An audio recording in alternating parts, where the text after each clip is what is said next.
देखिए, कांवड़ यात्रा भारत के सांस्कृतिक चेतना का एक प्रवाह है। छांगुर बाबा ब्राह्मण लड़की लाओ तो उसका 16 लाख से 21 लाख रेट रखा है, छत्री लाओ तो उसका ये रेट है, शूद्र और वैश्य लाओ तो उसका ये रेट है। जरा रेट अपने समाज में लगा ले इस कुकृत्य के लिए, या किसी अन्य समाज का लगा ले, या कन्वर्जन ही करना है तो चीन में जरा चला जाए, या चला जाए इसराइल में कन्वर्जन करना है। ये भारत में लगता है कि ये देश सराय नहीं है।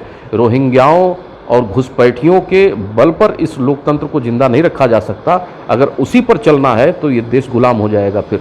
नमस्कार, और आप देख रहे हैं कांडी बनारसी। कांडी बनारसी में आपका स्वागत है और हम बात करेंगे आज विभिन्न मुद्दों पर। और हमारे बगल में जो बैठे हैं जिनका नाम है गौरव मिश्रा, जो भारतीय जनता पार्टी के प्रवक्ता हैं।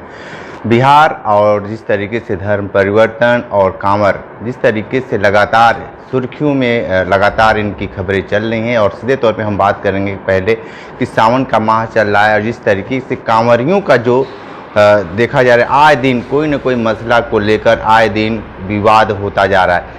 गौरव जी, क्या मानते हैं जिस तरीके से एक तरफ सावन का पर्व चल रहा है, दूसरा सोमवार भी दिख चुका है, और जिस तरीके से कांवरियों का जो व्यवहार है आम जनमानस से ले लेते हैं, पुलिस से ले लें, और पुलिस लगातार उनका हाथ पैर भी धुल रही है, तो फिर इस तरीके का क्यों हो रहा है? सबसे पहले तो आपके सभी दर्शकों को मेरा नमस्कार और सावन की ढेर सारी शुभकामनाएं आपके माध्यम से। देखिए, कांवड़ यात्रा भारत के सांस्कृतिक चेतना का एक प्रवाह है। उसको किसी कांवड़िया के गलत व्यवहार के कारण कमतर करके आंकना, पूरे कांवड़ यात्रा को एक तरह से कलंकित करना, अपमानित करना, इस तरह का एक नैरेटिव बनाना, ये ठीक नहीं है। जिस तरह मीडिया में आज एक प्रयास चल रहा है, ये बहुत खेदपूर्ण है, दुखद है। क्योंकि आपको ध्यान होगा, पूर्व की सरकारों में इसी कांवड़ यात्रा पर प्रतिबंध लगा दिया गया, कांवड़ियों के ऊपर लाठीचार्ज किया गया अखिलेश जी की सरकार में।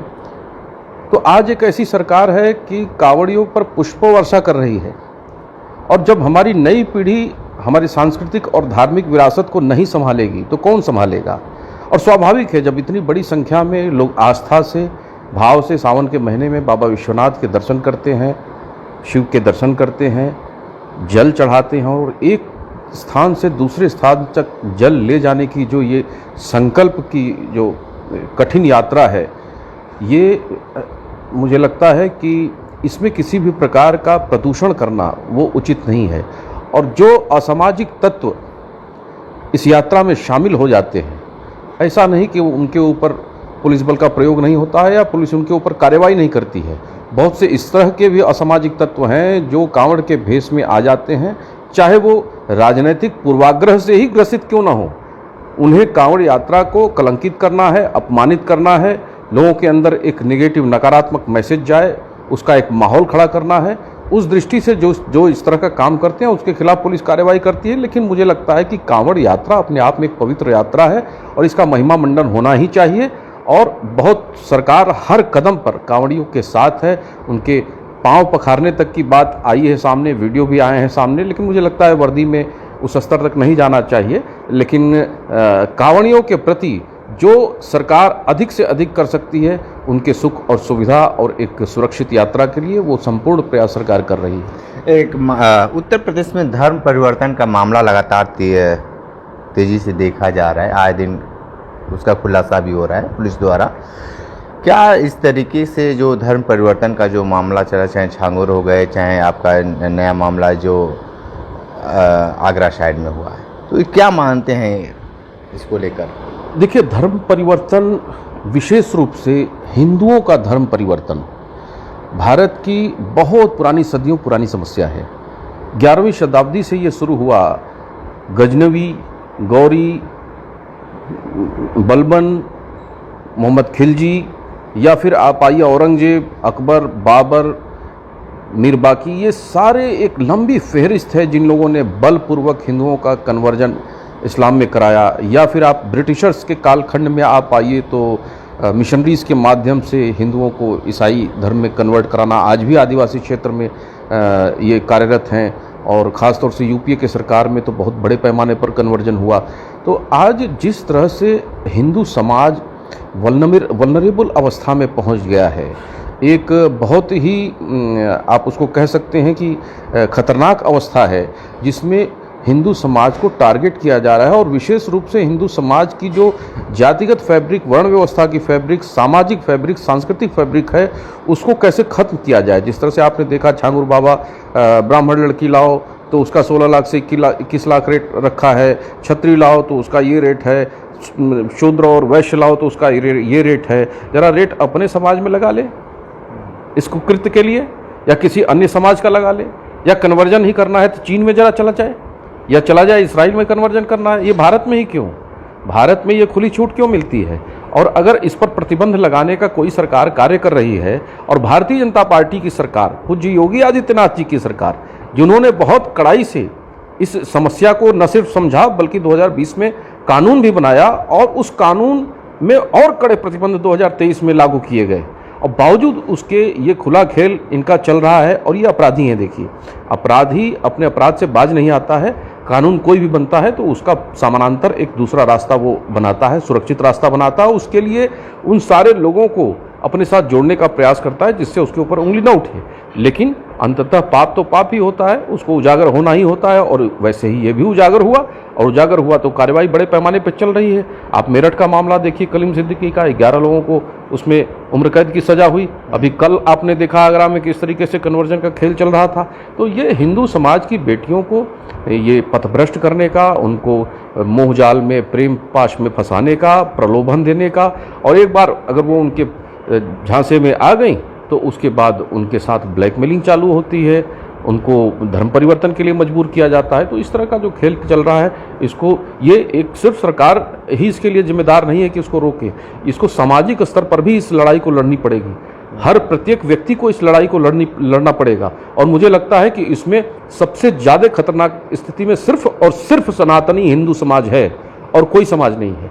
बाकी सब इसका मजा लूट रहे हैं, इन समाचारों का आनंद ले रहे हैं, लेकिन जो सबसे ज़्यादा खतरनाक अवस्था में है वो हिंदू परिवार है। और उसके लिए लड़ने के लिए उत्तर प्रदेश में पूज्य योगी आदित्यनाथ जी की सरकार है, लेकिन जहां सरकारें नहीं हैं, आप देखिए वहां क्या स्थिति है। पश्चिम बंगाल में, आप बांग्लादेश में देखिए, जो कि वो हमारा देश नहीं है, कभी हमारे देश का ही हिस्सा हुआ करता था, लेकिन सब विलुप्त हो गए। 26% की आबादी घट करके 3-4% पे आ गई। पाकिस्तान से पूरी आबादी हिंदुओं की खत्म हो गई, अफगानिस्तान से खत्म हो गई।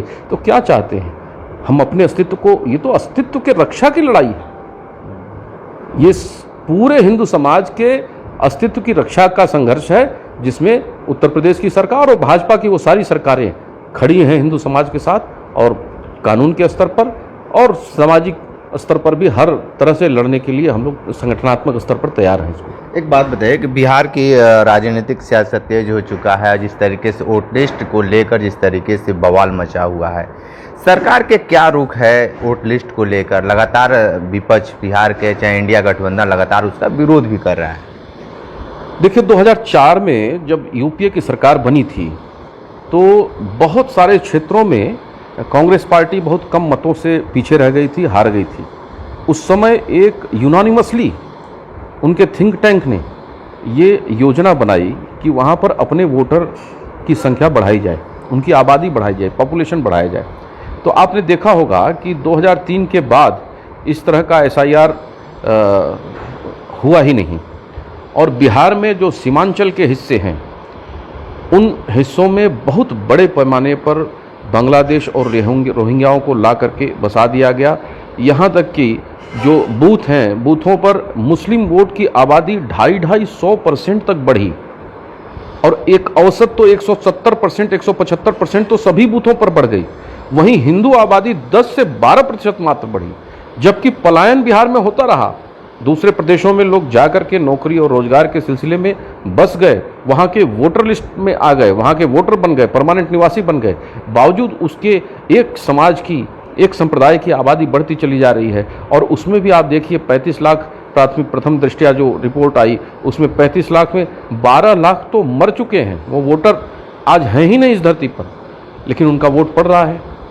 जहाँ आधार कार्ड सिर्फ 100 होने चाहिए, वहाँ पे 150-150 आधार कार्ड रिलीज किए गए हैं। वो 50 कौन भूत हैं, उनका पता चलना चाहिए।